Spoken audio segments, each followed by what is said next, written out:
chickens are getting some scraps, and they love it. For too long, we'll have to get in here and add some topsoil and clean it up a little bit. They pretty much scavenged and scratched all through here. It looks like some pigs been in here. All right, we're gonna get back to the garden. This is the following day. Yesterday evening, I honestly forgot the video. We started the first couple of passes with the harrow trying to get the ground turned up. We're gonna make a couple more passes today and then we should be pretty well there. So we're gonna get to it and get to churning this dirt in. Day 2. Yeah, day 2. It takes a couple days to get this stuff prepped.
Process of trying to find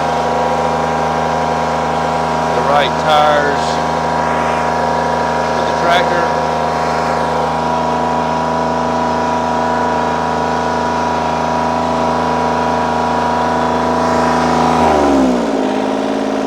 Right now we're trying to find the right tires for the tractor.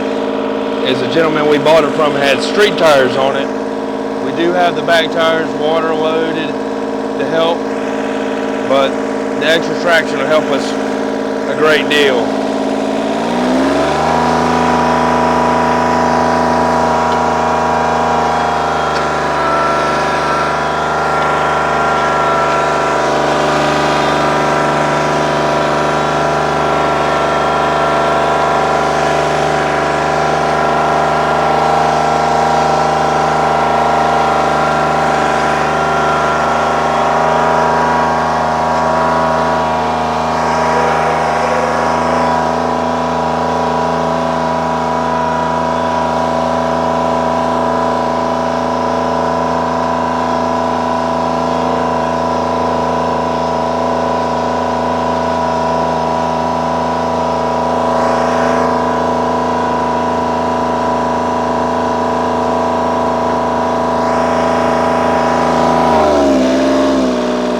Y'all can see we have some pretty dirt here. It's about year 3 on getting the soil content the way we want it.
turned in pretty good. The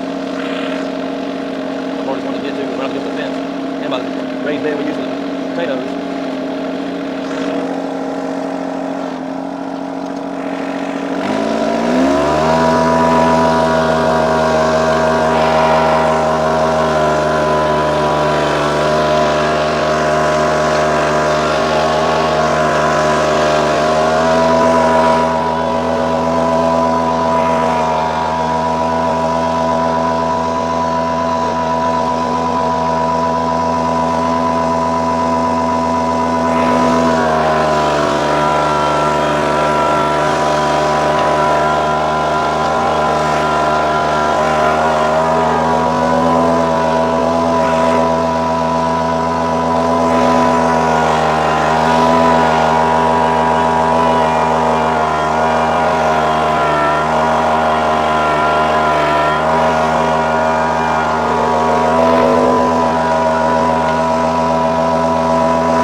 So I'm gonna give you a little look at what we started with because I'm finding some of that up here. If you look down here, this is what we call Georgia red clay. It's got a little bit of sand to it, not much, but it's more so for packing or if you're building pond dams. It doesn't do the best in your garden. So we've brought in topsoils and cow manure, and you end up with this good fertile dirt here. Like I said, this is about 4 passes over it, just lightly ticking the top of it. On the last couple, the first couple we were getting down pretty deep. I'd say probably a good 10 inches, 8-10 inches. But you know, I want that softness going about that depth to get the roots area to go down where they're not fighting to try to grow downwards, because the stronger your roots, most time the better your plants. So it kind of gives you an idea of why we are doing what we're doing. When Donna was talking about us bringing topsoil in, I just wanted to make sure y'all understood why we were doing it, because like I said, I mean, this clay is just not the best for growing a garden in. So we're doing our best. We dug it out to begin with, and now we're just a little bit, it's not much, as you can see. If you look down through here, you can see it's mostly that fertile topsoil. Now, like I said, we put several loads of cow manure, fertilizers, lime, trying to kill the acid from the pine trees. It's like we were telling y'all, we're in Georgia. These pine trees put off a lot of acid. So trying to kill that acid and get fertile soil is what we're shooting for. And there's those boxes we did earlier in the video. And she's already got some things planted in these back boxes.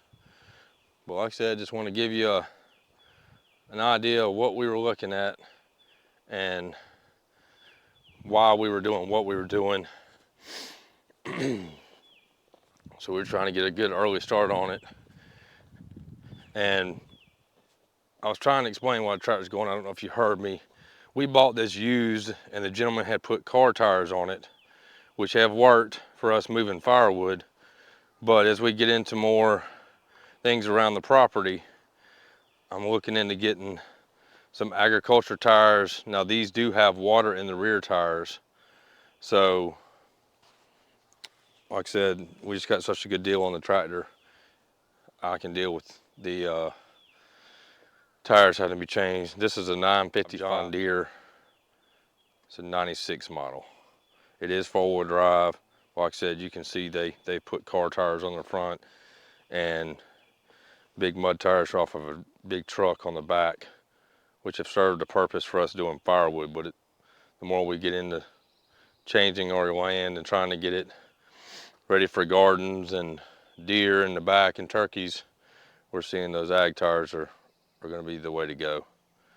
Like I said, 5 Foot Hair does pretty good around here. This is an All-American.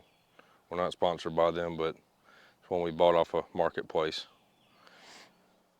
Like I was telling y'all earlier, we used the Pro pellets for the pelletized lime. That's what we use to kill the acid from these pine trees.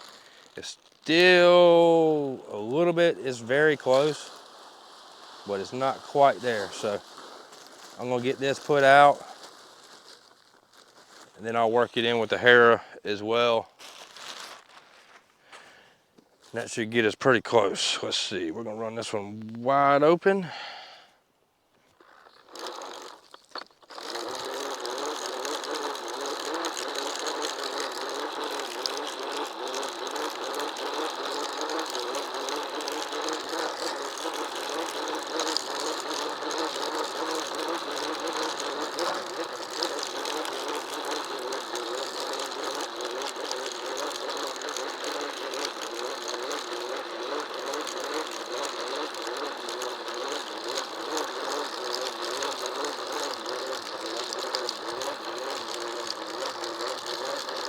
Get a good coverage with it. I'm not putting much out this time. I put a bunch in years past before we started this channel. This kind of gives you an idea of what we've done.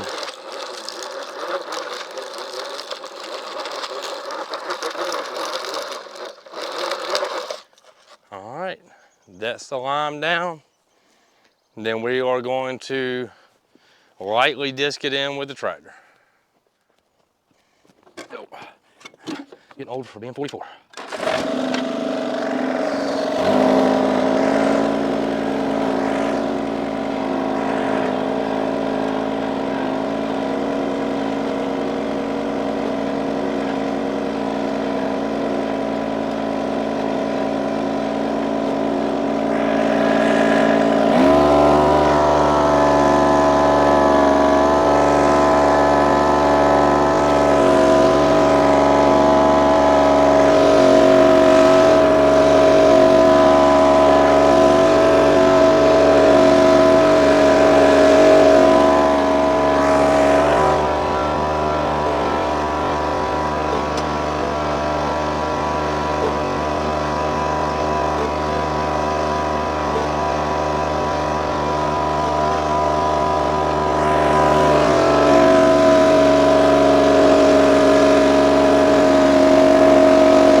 Lee. All right, Lee.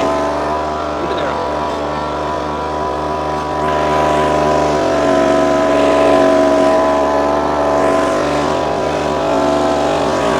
So what I've done now to the hair is put the front set of discs straight so they're not really cutting anything, and left the bottom at a pretty severe V because I don't have a way, like I have in the past. I was able to borrow a rototiller and we built a box system to hill it up behind it, and that is in the shop being fixed and we don't have time to wait.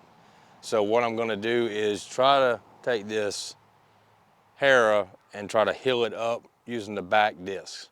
So you'll probably see that as I come by, but I'm gonna get started on that so you can see it and get these hills in.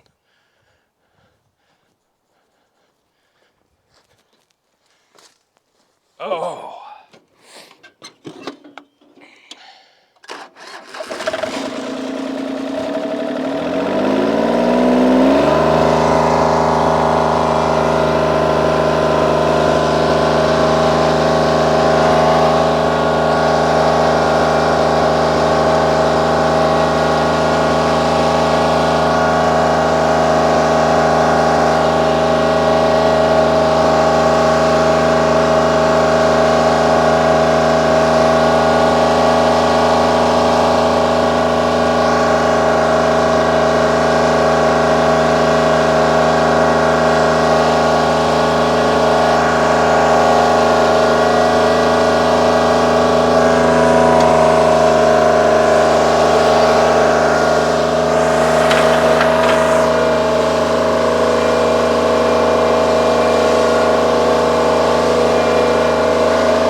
Crooked on this one.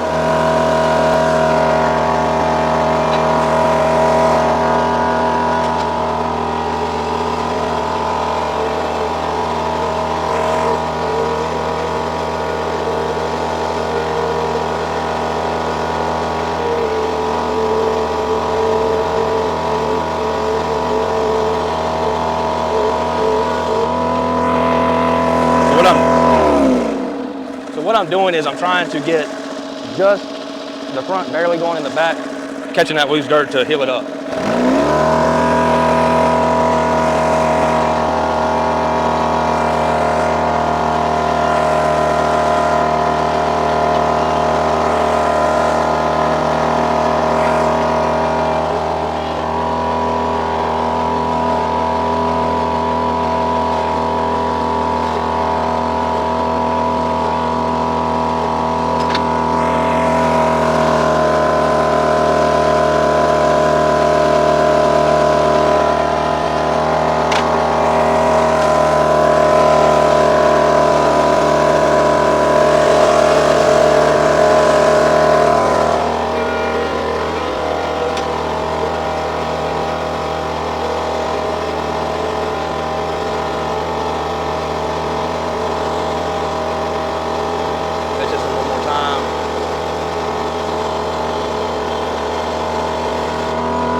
figured I'd give you a little closer view like I was trying to explain. Normally we use a rototiller from a friend of ours, but this year it's in the shop. So we tried this with the harrow. We do the best we can with what we have to try to make things work for us. As you can see here, I've made hills. And you try to hill this up so that the plants are sitting up above the ground and they're not dead on the level ground, so that the water can come down this hill with us being on the hillside. And so roughly there's 5 rows. Now right here in the center section, due to that tree stump, I'm not able to make full rows, which eventually we'll be able to do. But as you can see, we've made pretty nice little rows. I mean, I'm happy with it. I mean, it's not the best, but like I said, you do with what you got. But I think this is gonna do what's pretty good. I hear Dawn over there talking to y'all about the trees. So once she gets done with that, then we'll probably close this one out. So while Leah's over there tilling up the garden, I'm over here at I've got like a small area we have 2 pear trees, 2 apple trees, a fig tree, a blueberry bush, and of course I bought another blueberry bush and a blackberry bush yesterday at Tractor Supply. So maybe y'all have some suggestions, but one of my pear trees, they've been planted for about 8 years. One put off about 5 or 6 pears last summer or fall, can't remember which, but the other pear tree, it's just not blooming or leafy like the other pear tree. So I'm gonna let you look at them. This is the one that bared fruit, and this one right here, it's like just really skinny. I don't really know why. So maybe y'all have some suggestions on why it might be so skinnier than the other one. Now, our apple trees, we hadn't had planted for too long. They're just a few years old, maybe 2 years, 3 years. Can't remember that either, but this is what this one looks like. The other one's over there. And so the fig tree it's only been in the ground for a year, and I did have some fruit that was, it bared some fruit last year, so not quite sure when you might get how big they have to be to get where I can jar some preserves. This is what it looks like. Anyway, I bought at Tractor Supply yesterday. We bought some. It's supposed to be for citrus and fruit trees. And you plant, it's a stake, and you got to stake them in the ground. Maybe y'all have more experience with that, but I'm gonna try my best, and hopefully they'll do better this year. And Thank you again for joining us on the Ridge today. We really appreciate your support and helping us grow this channel as we bring you along with, like I said in the beginning, things we do around the property, the firewood, our gardens, getting food plots ready for deer. We would really appreciate if you would like, subscribe, and as Donna's asked in the last couple of videos, please comment, give us your feedback. We do read those comments and take those to heart so that we can help establish our property here and make it better as we go. Like I always say, today's not the dress rehearsal. You're not promised tomorrow. Thank y'all again. Please like, subscribe, and hit that bell at the bottom so you get notifications. See y'all next time.